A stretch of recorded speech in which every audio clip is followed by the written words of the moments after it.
Welcome to the Project Endure podcast, the place where we talk about life, endurance, persistence, perspective, and so much more.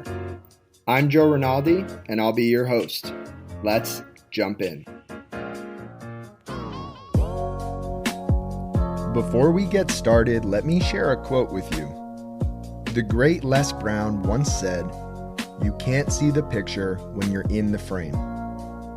If you've felt stuck in your fitness, mindset, or life as a whole, head down to the link in the show notes and reach out to learn more about Project Endure Coaching so that we can help you step outside of the frame and bridge the gap between who you are now and who you want to be.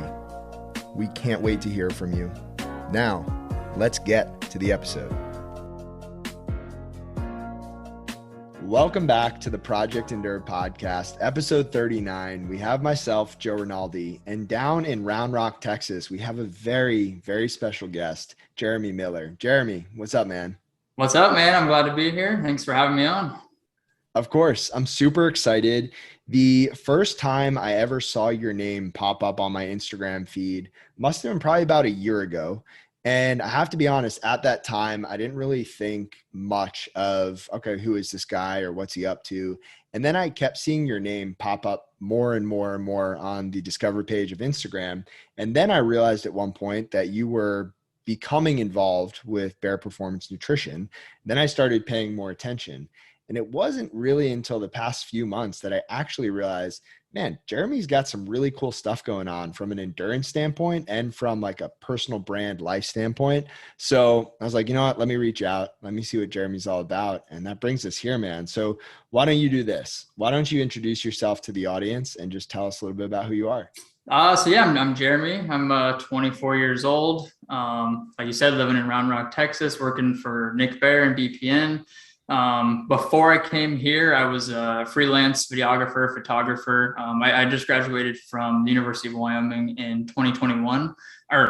Sorry, last few years have been kind of crazy. So I graduated from the University of Wyoming in 2020 with a political science degree, with the intention of going to law school, which we can kind of get into that later of why that changed. So I've been, doing photo, video, and then stumbled upon BPN last August and then started working for them in January.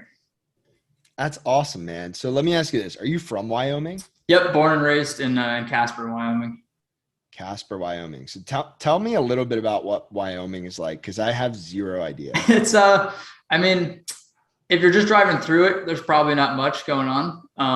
It's like, I think the whole state's only 500,000 people. And by land size, it's like the fifth largest state, but it's the last state for as far as population. So it's very desolate. There's not a lot of people. There's the whole eastern side is basically just flat. It looks like West Texas or Kansas. If you've ever been to one of those places, it's just flat, yellow prairie. But then the western side of Wyoming is, the beautiful side with the Tetons and Yellowstone and, the Bighorn Mountains and all these just massive mountains. And so I'm kind of where I grew up is like right in the middle. It's kind of where the plains meet the mountains. So I had a little bit of both. It's the winters are very cold. The summers are it's probably my favorite place in the world during the summer. But the winters, which last like 8 or 9 months, typically, it's pretty tough. And that was like, growing up, it's like, it's always a hard thing to have to endure the snow and wind and cold for 8 or 9 months out of the year. But it's a beautiful place. I'm glad I grew up there. But I'm also glad that I've gotten to see a lot of other places throughout the world. So yeah. Cool, man. Take us a little bit through your journey through, childhood in Wyoming. You end up getting a degree in political science, and somewhere along the road, you find an interest in video photo. Tell us about that. And then also just take us through, I guess, how you ended up where you are now from political science degree. Yeah. So in 2014-ish, I picked up one of the first GoPros that they came out with. It didn't even have like a screen on it. It was just like, all you knew was that it had like a little red recording light on it. So you just, point it at whatever was in front of you and you record stuff. And then I'd throw it in like iMovie and just, make little silly edits. Like, my buddies and I out, at the lake, cliff jumping or, sledding in the snow, just, simple stuff. And I just like, for whatever reason, found a passion for like going out and filming stuff, coming back, editing it, putting it together into a video, and then sharing it with people. And that slowly kind of evolved over like 5 or 6 years. So high school and college, to where my junior year in college, my girlfriend and I, Bree, we did an exchange program in Hawaii. So we were there for about 9 months. And while we were there, or before we got there, we were like, okay, what's like going to be a good way for us to, get out and explore as much as we can, because we only have 9 months to spend here. And so we're like, what if we do a weekly YouTube video, upload it every Sunday. And it was just like going to follow our travels while we were there, hiking and going to the beach and, trying different foods and kind of getting into the Hawaiian culture. And so that was like really just an incentive for us to, get out and explore. And that's really, I think, what I love so much about photo and video is it's like, it's like you're always constantly looking for like that sunset photo or the sunrise photo, or a photo from the top of a mountain, or some area that nobody's ever been to before.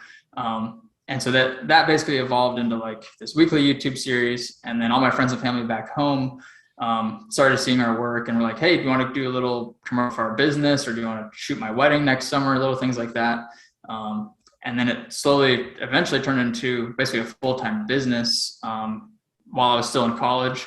And that was when I was doing political science with the intention of going to law school. And then, so I basically had a full-time business in college, and I was like, I don't know if I really need to go to law school and, spend another 3 years in school, put my photo and video business on hold, and, going to student debt and all this stuff. And so I had to make the decision to basically, I graduated college, but then I didn't continue on with my original plan of law school, and just continued the path of working for myself, doing photo and video. And if you fast forward like 2 years, I guess about a year and a half, early 2021, I was sitting on my couch watching ultra running documentaries, as many of us do. And I was like, man, that would be so much fun to go and make one of these things. And so I texted one of my friends in Wyoming. And I was like, hey, I knew he ran ultra marathons. I was like, hey, do you have any 100-milers coming up this summer? I'd love to just come and tag along and film one of these with you. And he's like, dude, I'm actually doing the Grand Slam of ultra running, which I had never heard of that. I didn't know what it was. And it's 4 100-mile races in one summer. It's the 4 oldest 100-milers in the United States. And I was like, dude, that sounds even better. Like I never heard of this thing. It'd be cool to, go and document it and share it with people. And so we went and did that. And Leadville, Colorado, the Leadville 100, that was one of the 4 races. And of course, Nick and the BPN team were running that one. And when I was there filming my friend Justin, I saw the whole BPN team. And I went up to him and just started talking to him, saying like, hey, I love all the work you guys do. I follow you on Instagram and YouTube, and I just love the brand that you guys are creating. I didn't really approach it with like, I want to try and work for these guys. I just wanted to like introduce myself and kind of make sure they knew who I was. And then fast forward another like 2 or 3 months, Jordan Utter, he's the BPN media director. He texted me. We kind of stayed in touch over this couple of months, and he's like, hey, we're hiring for Nick's personal videographer. If you want to come down to Austin, Texas and work with us full time. So I was like, of course. So I couldn't say no to that. So we moved out here in January of this year, about 6 months ago. And I've been working with them since. I was a long-winded way of telling that, but yeah, no, that was perfect, man. Fun fact: Jordan Utter has been in my bed. Interesting. I'll leave it there. Yeah, interesting. Yeah, for sure. I wish I could say the same. Jordan's a fun guy, but no, that's a perfect lead up to kind of this first question, Jeremy. And so, first question I want to ask you is, what's the hardest thing in life that you've had to handle? So, a circumstance that you didn't necessarily get to choose for yourself, but something that you had to handle, and you can take that any way you want. That's a good question. I don't know. Probably like, I don't know. I would say, honestly, the decision to not go to law school Yeah. It was just like, I'm a big believer that, like, you have control over your life, but also a lot of things just kind of happen for whatever reason. And it seemed like just this organic growth of like this photo and video business continuing to grow and get more clients and stuff like that. But honestly, without putting like a ton of effort into it, like I just, or maybe I probably was putting a lot of effort into it, just didn't seem like it because that was what I truly liked to do. And which I feel lucky that, like, found that passion pretty early on. But I don't know. I think that was a really tough decision to like tell my parents no, to tell all my friends and family, like, no, I'm not going to go to law school, but it's such a prestigious career being an attorney, and go run my own business, which is more risky, and it's not as developed of a path to go down. And so that was a pretty tough decision. But it really just came down to like, what do I want? Not what everybody else around me is telling me. Like, it's kind of just like that internal gut feeling that you have to have and be in tune with, and know what's going to be best for you in the long run. And that's kind of what helped me make that decision.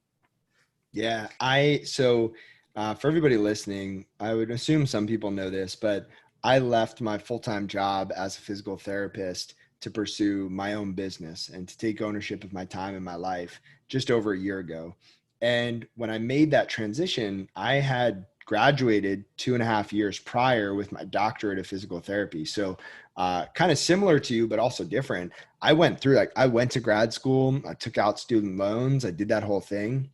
And then I came to this realization that that was not the path that I wanted to pursue full time for the rest of my life. And it was really hard because you do feel that, okay, I've already invested into this thing. So to leave it behind is going to hurt a little bit. All of my family and friends in some capacity expect me to be this thing. So that's going to be hard to break it to them and to do my own thing and deal with whatever they might think of it. And then also there's just the fear of the uncertain and stepping out onto your own. And especially when it's your own business and you're doing freelance photography and videography, there's a lot of uncertainty there, and that's hard too. So like when you made that decision initially and you kind of got through the initial choice, what were things like for you? Did business take off? Were things hard? Were you unsure of that decision at any point after you made it? Tell us about that. Oh gosh, probably every day, if I'm being honest. And I think anybody else who's run any kind of business can probably relate. It's like, there's just these ebbs and flows of being self-employed. Some days you have no work and you're like, oh my gosh, am I going to be able to pay my rent this month? And then, literally the next day or the next week, you're just like, get swamped with all this work. And you're like, hold on, I got to figure out a way to manage all this stuff. But in my opinion, that's the fun part about it is, all managing these ups and downs. But yeah, it was like an everyday thing, honestly, of like, just, did I make the right decision? Should I listen to all these people who were telling me to do this thing? And I think so many people can relate to that. It doesn't have to be about a career, but like just decisions in life. Growing up, like your teachers and your friends and your family and parents and stuff, like always trying to, a lot of times trying to push things on you and say, hey, you should do this and this and this. And like, you got to go to college and you got to start a career and, work 40 hours a week and do all these different things that everybody's supposed to do.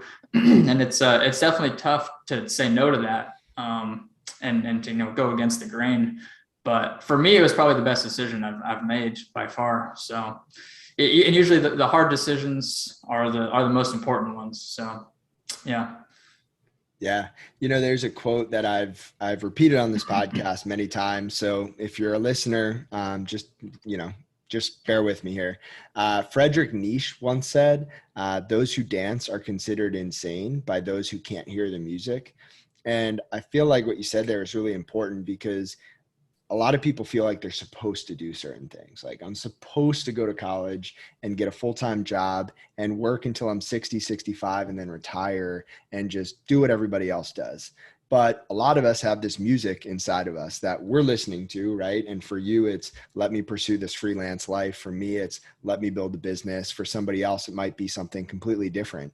But that music can sometimes make us feel a little bit crazy because nobody else is listening to that music, it feels like. And everybody else starts to see us dance. We leave our job, we go a different path, and we have to be able to understand like what's truly important to us and live from the inside out and understand that the people who care about us, they really won't mind. And the people who mind what we're doing, they probably don't matter a whole lot. And I think that's been an important lesson for me. And I'm curious for you through that transition, if you felt like you were fully supported by your family and friends and your circle, or if there were also people who like questioned you and didn't understand completely.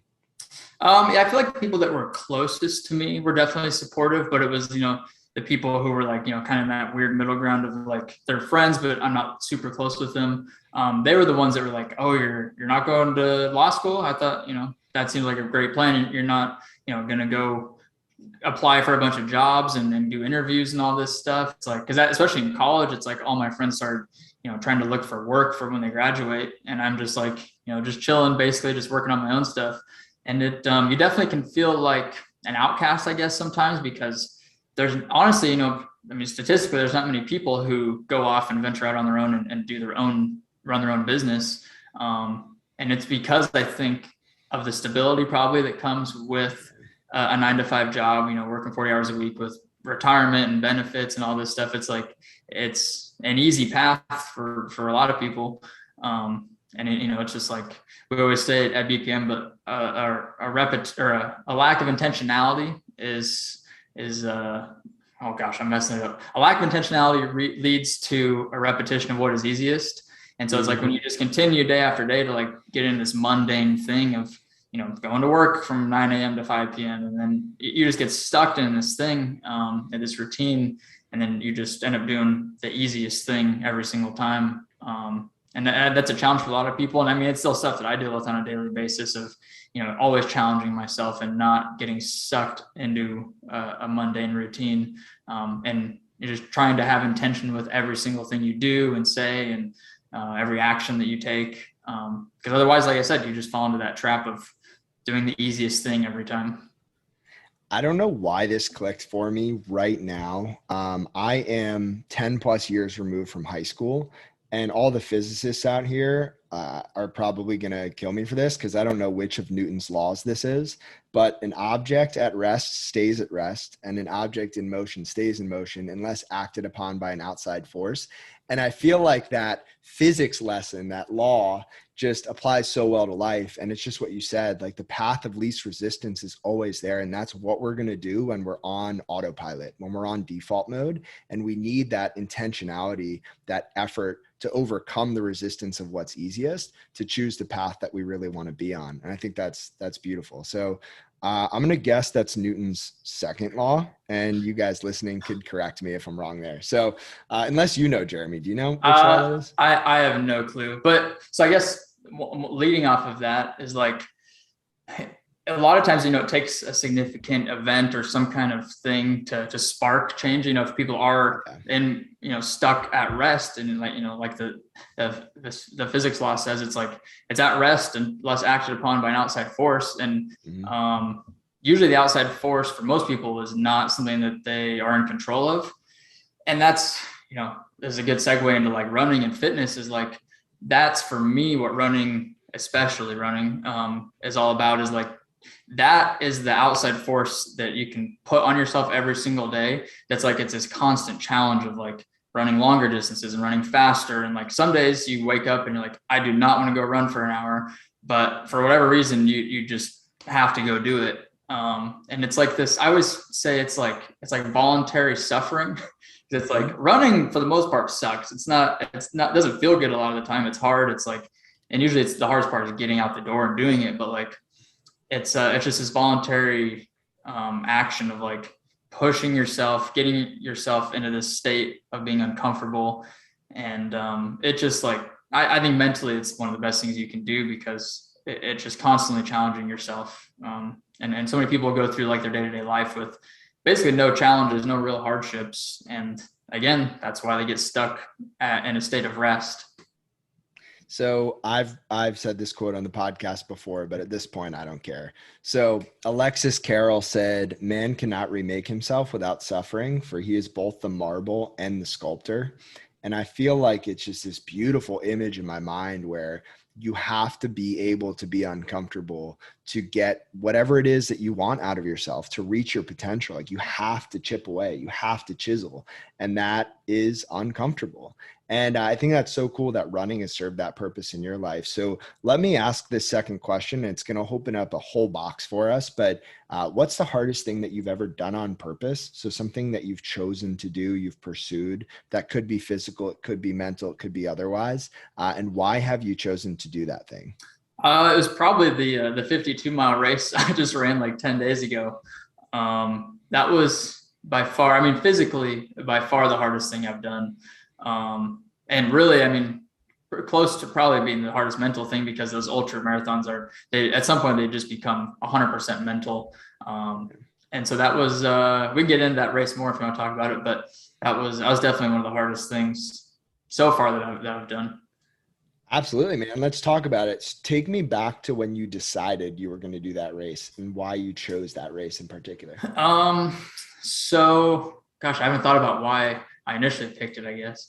I think which is, seems like a simple question, but, so last summer, when I was filming all those, ultra marathons, with my friend for the Grand Slam, he, talked constantly about the Bighorn 100-mile race, which is in Wyoming, which is state I'm from. And he talked about it a lot. And then I had a couple other friends last summer who ran it, that one of them did the 50, one of them did the 100-miler. And it just, like, after talking to them, they said that those races really just changed their life. And I was like, okay, if I'm going to do a race of this distance, I want it to be in a place, that's significant to me. So that's why that race stuck out to me, just because it's like an hour and a half from where I grew up, up in Wyoming. And so, yeah, I kind of decided I was going to do it probably like late last summer. And the registration for it opens up in January every year. So it's as soon as they opened up registration, I got online and signed up. And then so I was from January until about 10 days ago, when the race was, I was actually doing marathon training, because I did 2 marathons earlier this year. And so that was kind of like my main fitness base going into this ultra. So I honestly didn't do a lot of like ultra prep necessarily. I did a couple of like long trail runs and stuff, but that was probably a tough thing going into the race. That was probably one of the hardest things, just because, down in Texas, it's flat. There's really not a lot of trails to run on. There's no mountains, obviously. And so trying to train down here where it's flat and then go up to Wyoming, where there was like, I think the race had like 7,000 feet of elevation gain and 12,000 feet of elevation loss. Basically no part of the course was flat. So it was just up and down the whole time. That made it very difficult, because it wasn't the distance that was hard. It was just the terrain more than anything. Yeah, I don't know. So you get to the starting line, right? What's going through your head at the starting line of this race? And then take us through, I mean, are there highlights? Are there lowlights? I'm sure there were some pretty tough moments during the race. So take us from start line to finish. Yeah, so start line, the race started at 5 a.m. The sun was just starting to come up. That was my first ultra marathon, and it's really difficult to explain the energy of the start line of ultra marathons. I've filmed a couple of them, but to actually be there running is just totally different, because you could just feel something. It's like, I don't know how to explain it. Like, there's hundreds of people that are standing next to you that you all know that everybody around you is about to just go suffer for the next 10 to 15 hours. But you're like excited for it for some weird reason. Like you almost, like, for me, I almost wanted to just skip the first like 7 or 8 hours, to the point where I'm like, wow, this sucks. I definitely enjoyed that first part of the race. So, okay, I'll slow down a little bit. I'm getting ahead of myself, but so the first 18 miles, of the race were just straight downhill. Which on paper, I thought downhill was going to be like, oh, this is great. I can run downhill. It's fast. You have gravity working for you, but it was just like the repetitive pounding on your toes. And, it was a very technical course. It was tough. But I just kept reminding myself of like, this doesn't just suck for me. It's like everybody around me is, doing the same thing as me. So it's like, I'm not the only one out here sucking right now. And then, so after those 18 miles of descent, it was another, like probably 15, 20 miles of basically just straight climbing. And there's one point in the race that they call the wall, and it's about 4 miles, just straight uphill. You gain like 4,000 or 5,000 feet And it's just like, I was doing like 30-minute miles, just hiking up this giant mountain essentially. And it was like, I didn't want to look down at my watch because my pace was like 29 minutes, 30 minutes. I was like, holy cow, I'm like a freaking turtle out here. But honestly, like I kind of look forward to the climbing because that's, to me, climbing is the hardest part of those ultras, going up the mountains. And so I was looked forward to that because like I knew it was going to be hard, and some weird part of me just seeks out those things that are those moments where you're like, wow, I want to quit so bad right now, but seeing what you can produce inside you to just keep going. And there was so many moments like that, and it was really just like the longer the race went on, the more I had that urge to quit, and just kept dealing with this dilemma in my head of like the fight or flight response, essentially, of just keep fighting, pushing on, taking another step, or just calling it quits and walking it back home. So yeah, it was just kind of this constant up and down. There was, moments where I was like really enjoying the scenery because it was up in the mountains, so it was just beautiful.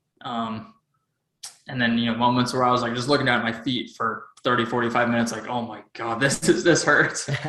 But I would say, honestly, a few of the biggest things I took away from that experience was probably 9 or 10 miles into the race, but about 2 hours or so, my legs had like already gotten pretty fatigued. Everything was hurting. But from that point, from mile 10 till mile 50 to the finish, that pain level never really got any worse. It was like an 8 or a 9 the whole time. And I just started realizing, I was like, the pain in my legs is not getting any worse. It feels exactly how it did 5 hours ago. It's really, that's where it becomes a mental game of like, okay, how long can you endure that pain for? And obviously it's not killing me right now, so I can continue to endure it. And that was one of the biggest things I took away. There's a lot of lessons that I learned through that race, but that was probably one of the biggest ones, is like, that I think could be applied to just everyday life too, is like when things start to get tough, a lot of times it's not going to get a lot worse than what it is. So you just keep pushing through, keep moving forward. And at some point it's going to end, just like these endurance events. It's like, at some point you're going to reach the finish line. It's going to be over. You just have to continue pushing forward for X amount of hours. Well, let me ask you this, Jeremy. When you had those moments where you wanted to quit, why didn't you? Like, what was the thought or the thoughts that kept you going through those moments? So that was a question I played in my head a lot before the race. It was like, I know at some point I'm going to be like, I want to quit this race. I want to be done. And it comes down to like, what are you going to tell yourself when you get to that point? And I think a lot of times when people, if they drop out of these races and end up quitting or anything in life, if they have to quit something, it's usually when they get to that point, they don't have an answer for why keep pushing forward. And honestly, before that race, I didn't really have a clear answer. I don't know. I kind of just told myself, like, I don't know, you're just going to keep going no matter what. But then this is a thing I realized during the race was like, when I got to that point, what did keep me moving forward was like all my friends and family that were there to support me, and they were at the next aid station. And I'm like, if they're out here spending the next 8, 12, 13 hours to support me during this race, and I can't even like keep moving forward and show up and like, be in good spirits when I see them. And then like, what am I doing out here if I can't do that? I'm just like, I'm a piece of crap at that point. If they're not wasting their time, but, dedicating their time to do this and support me. Like, I just felt like I had an obligation to show up and, keep going for them. And not that they would have even cared if I quit. Like, they don't care. It's like, it's not their race. It's like, they would support me no matter what, but it just seemed like that was the right thing to do. I don't know. It's a weird thing. I think that's an interesting concept that I'd love to talk about in the context of life, because there are a lot of people listening to this podcast who are very much invested into the world of endurance sport, but there are also people who maybe have never run more than a mile in their life. But I think this lesson or this concept is really applicable. And it's that, when things get hard, whether it's in an ultra marathon or just in everyday life, and we want to stop, we want to quit, we want to take the easy way out, we need a reason. We need a reason to keep going.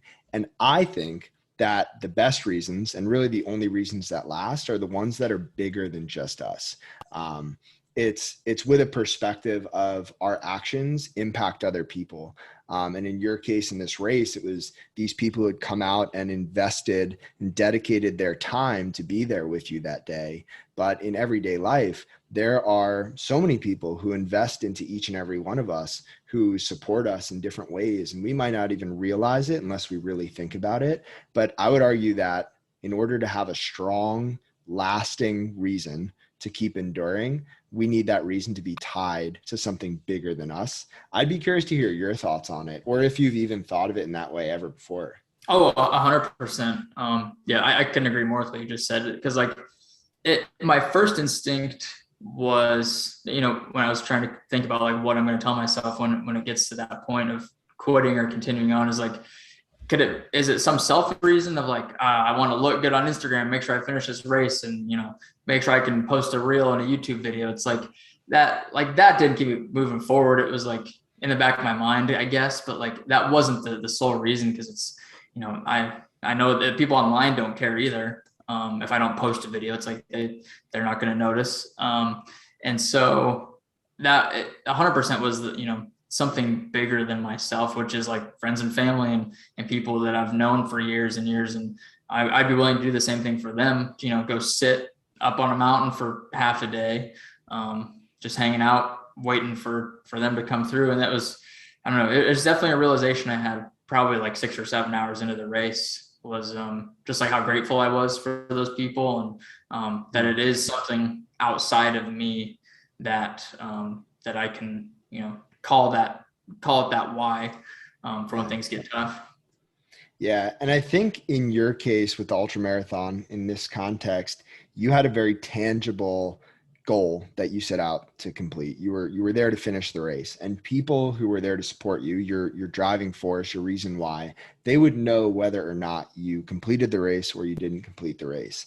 I think what gets really hard in everyday life, and I'm speaking for myself, but I think this applies to probably everybody, is just those small decisions behind closed doors, when maybe it's like not a big deal. Like maybe you like don't do the workout, or maybe you eat the food that you said you weren't going to eat, or you do something that you didn't want to do. And it's not that big of a deal, because like it's not going to directly impact anybody else in your life, and nobody else is going to know about it. So it's okay if you like take the easy way.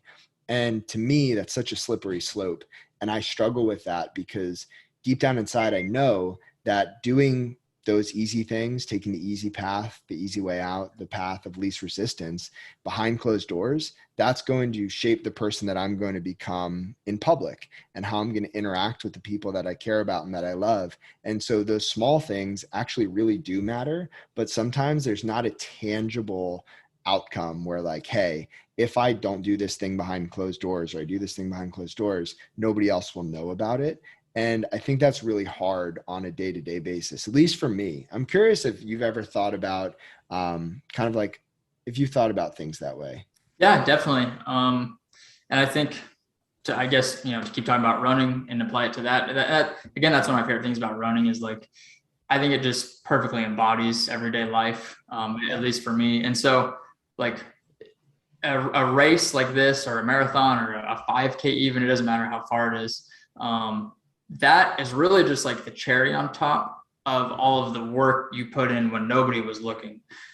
So it's like when you train for a 50-mile race for 5 or 6 months, or marathons for 5 or 6 months, nobody sees that. Nobody sees like you waking up at 5 a.m. to go out the door when it's cold and it's windy and you're like half asleep still. Like nobody sees that except for you. But at the same time, you're not going to ever get to that cherry on top of that race and perform like you want to, if you don't do it when nobody's looking.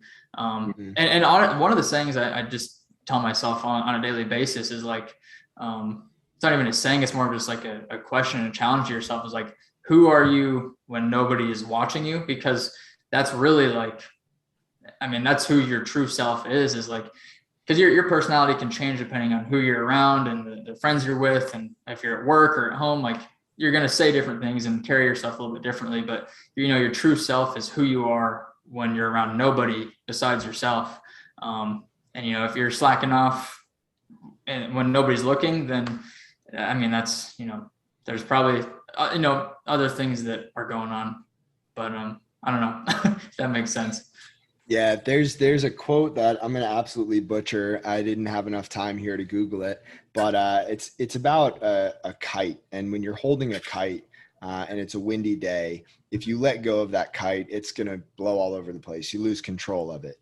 And in this analogy, our integrity, our decisions that we make behind closed doors, that's the anchor. That's us holding our kite on the ground, keeping it steady. And when we start to lose our integrity, the wind just starts taking that kite every which way and we lose control of it. And that's a really dangerous thing. Again, slippery slope. But what you're talking about, that integrity to do the right thing, to show up for yourself, even when nobody else will know about it, I think that's one of the best qualities or characteristics that a human being can have. And again, it's not something that the world necessarily gets to see, but it's something that the world gets to experience through the person that you become in that process. I think it's a pretty cool thing.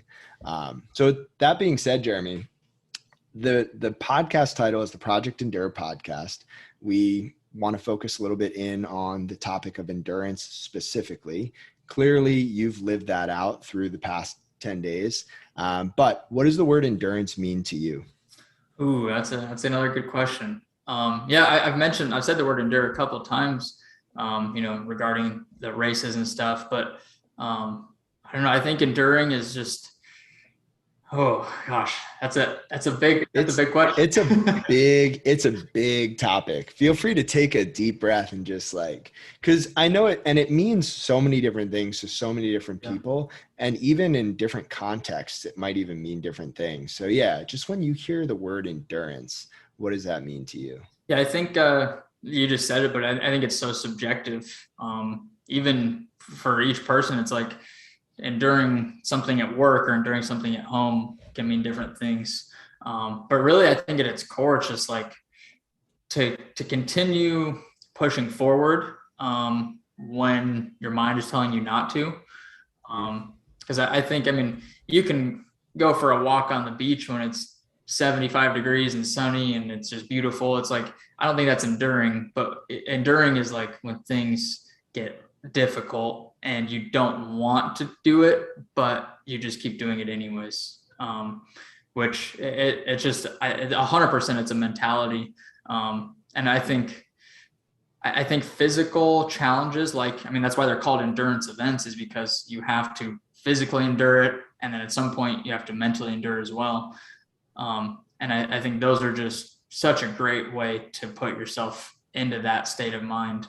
Because like I mentioned earlier, I think a lot of people just go through life not really enduring anything. They're just kind of like existing, because a lot of times they just don't have any real challenges unless something out of their control pops up. Again, that's just why I'm such a big fan of these physical challenges and endurance events. Yeah. So to take this away from the world of endurance sport for a second, but to still keep it within the realm of fitness, when I was 12, 13, 14 years old, I was just enamored by bodybuilders.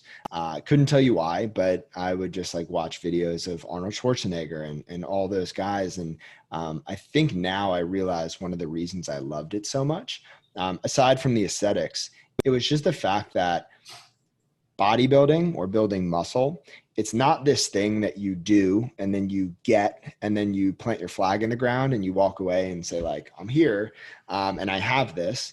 It's something you have to continuously work for. It's you continuously showing up, pushing into resistance, struggling to find and build strength. And I thought the physical representation of that was so beautiful because you could see the result in the muscle, in the symmetry, in the way that these people looked. And I love that concept. And it's just that showing up every single day, taking one step at a time. Now, to take it a step further, I forget who said this, but resilience is endurance with direction. And I think endurance is a great concept. But to me, endurance isn't like a storm comes and you sit down and you just wait for the storm to pass. It's continuing to move in a direction toward where you want to be, despite not necessarily having the easiest path ahead of you, or despite maybe even not knowing where to go next. So for you in your life, when you think resilience is endurance with direction, what's the direction look like for you? I'm curious, like, where do you see the trajectory of life going for you? Gosh, you're asking some great questions. I love this. Thanks, Really make man. me just contemplate everything in my life. But I don't know. It's like, for me, I don't know if there is like one specific thing that I'm, trying to get to, one specific point, but it's honestly just like just trying to be the absolute best version of myself that I can be. And I don't know exactly what that is. But I do want to, own my own business. I want to, have the freedom to, take vacations and spend time with family and friends, and just have control over my everyday life. And I don't know, that's a good question. I think, like I said, it's just like whatever the universe or whatever it has orchestrated for my life. It's like I just want to keep pushing forward day by day. Like you said, it's like you can't skip ahead to the end result. You have to show up every single day, and just put in the best effort that you can for that day, and hoping that it's better than the day before. And like, one of my favorite quotes is from Jeff Cunningham. He's the Knicks running coach. And I worked with him for a couple of my races, and he said, it's better to be consistently good than occasionally great. And I think about that on a daily basis. It's like, if you show up every single day hoping to hit a new PR in a lift, or run a faster mile, or get a promotion at work, or have some new breakthrough in your business, it's like you can't do that every single day. It's just not realistic. But if you show up every single day and just, like I said, try to be better than you were yesterday, and just put in a good effort every single day, it's like that just compounds over time. And then it gets to the point where it leads to something great. Like, you have a race, or you do hit a big PR in a lift, but it's like, you can't show up every single day trying to be great, because it just won't work. And then you end up probably letting yourself down. And then that can lead down a whole nother path of like, feeling like you're not good enough and stuff, because you just had too high expectations of like, trying to hit a home run every single day. And you just got to show up every day, and, consistently good over occasionally great. It's just like the perfect quote in my mind. When I heard him say that on the podcast, I rewound it and listened to it like 5 times and wrote it down in a couple of places, because it's so true. And Simon Sinek, who's an author and a speaker that I follow, he talks about brushing your teeth, and he says, you can brush your teeth as hard as you want for 10 hours, one day out of the year, and your teeth will fall out. You get cavities. You have to brush your teeth every day for 30 seconds in the morning, 30 seconds in the evening. It's not about the intensity, it's about the consistency. And it's so true. And I think what you said is also really true, that it's hard because when we want to reach for these things, when we want to be great, when we set these high expectations and go for intensity over consistency, and then we fall short, we let ourselves down. And then we get stuck in these negative feedback loops of, oh, I didn't reach this goal, so I'm not good enough. I'm not going to try as hard, so on and so forth. And I think ironically, the easier path and the harder path is to just be consistent over a long period of time. On a day-to-day basis, I think that's the easier choice, rather than to be so intense about things. But over the long period of time, it requires a lot of patience and endurance, which is really challenging. So it was really well said, Jeremy. Yeah, I feel like I just have these rambling thoughts, and then you reel it all back in and put it in a nice, eloquent, concise statement that actually makes sense. Because Dude, no, you're perfect, man. It is 8:46 p.m. Eastern, which is like an hour and 46 minutes past my bedtime. So I basically feel like I'm on drugs right now. I think my mind is like, I'm lucid. Right? I have no idea what's going on. But with that being said, I want to ask you kind of the question that I wrap things up with typically. And this one's really near and dear to my heart, because I think if we're all being honest, we've all been through something really challenging. And this question is directed at you, but I want you to speak as if you're talking directly to somebody who has you in their ear. They're listening to this podcast. They're going through a tough season of life. They're really not sure where to go next or how they could even take that next step. So the question is this: for somebody who's going through a really challenging, dark, hard, tough season of life, what would you say to that person right now listening? I would say, like we talked about throughout this podcast, is to endure and just keep pushing forward, because there is going to be a point where whatever that hard thing is comes to an end, and then you find that breakthrough, or you find a smooth sailing spot of where it gets smooth, and I don't know, just keep moving forward. And I don't know, it's a tough, gosh, you're killing me with these questions. I didn't think I was gonna have to think this hard.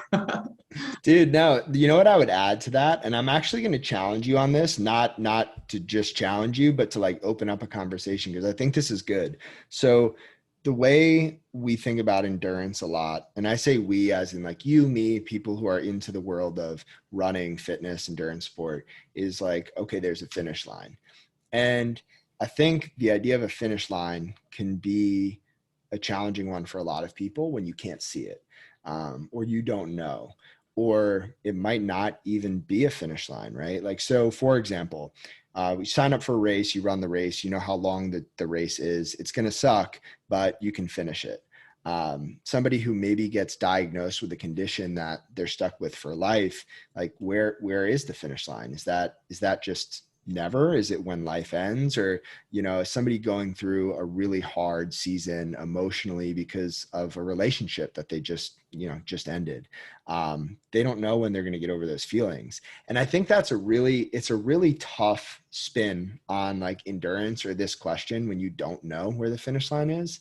So I'm curious of like, I don't know. I just want to bounce some thoughts back and forth because I think this is good. And I don't know. Do you have any thoughts? Man, I don't know. It's such a tough topic, and it's hard because everybody's situation is so different. I just know for me, like for whatever reason, when things get tough, it's just like something tells me to keep going because I just know it's going to get better. It's not going to stay this way forever. And I think that's what a lot of people struggle with, is like when something gets hard, it's like a lot of times they probably think that it's just going to be like this forever from now on. But like you said, it's like everything good and bad at some point a lot of times comes to an end. And you just have to, that's life, I think. You just kind of have to ride the ebbs and flows and, give it your absolute best shot that you can. I don't know. I don't know if I'm even in a position to say this, because I feel like I go through this on a daily basis and I don't even have an answer for myself a lot of times. And it's a lot of pressure to like give other people advice too. So I don't know. That's super honest, man. And I love that about you. Let me ask you this. Do you believe that everything happens for a reason? Oh, I go back and forth. You can say no. Yeah, let's talk about it. I go back and forth on this a lot. I don't know. I'm personally, like, I'm not super like religious or anything. I totally respect anybody who is, and like everybody has their own idea of why things happen, or I don't know. I'd like to think that there is something, I don't want to say controlling everything, but like not even, I don't know the right word. Because I personally think that we all have total control over our lives, as far as the choices we make. And we obviously we don't have control over external things that happen to us, and even like our experiences that we have, but we do have the power to choose how we react to those experiences and react to those external factors. And so sometimes I think like the universe or God or whatever you want to call it, maybe throws these things at you, or these things happen, and then it's your responsibility and your duty to respond in the right way, which is, again, to give it your best effort that you possibly can, whatever that might be, and to usually endure, because it's always those hard things that seem to pop up that make you start questioning all these things. I don't know. I don't know if that made any sense at all. Yeah, it did. And even if somebody out there listening, like, so I think I do believe that everything happens for a reason. But even for people who don't, right? I think we could probably all agree that you can find good or you can create good out of any circumstance that comes your way, right? And Viktor Frankel, who went through the Holocaust, he wrote a book, Man's Search for Meaning. It's an incredible book.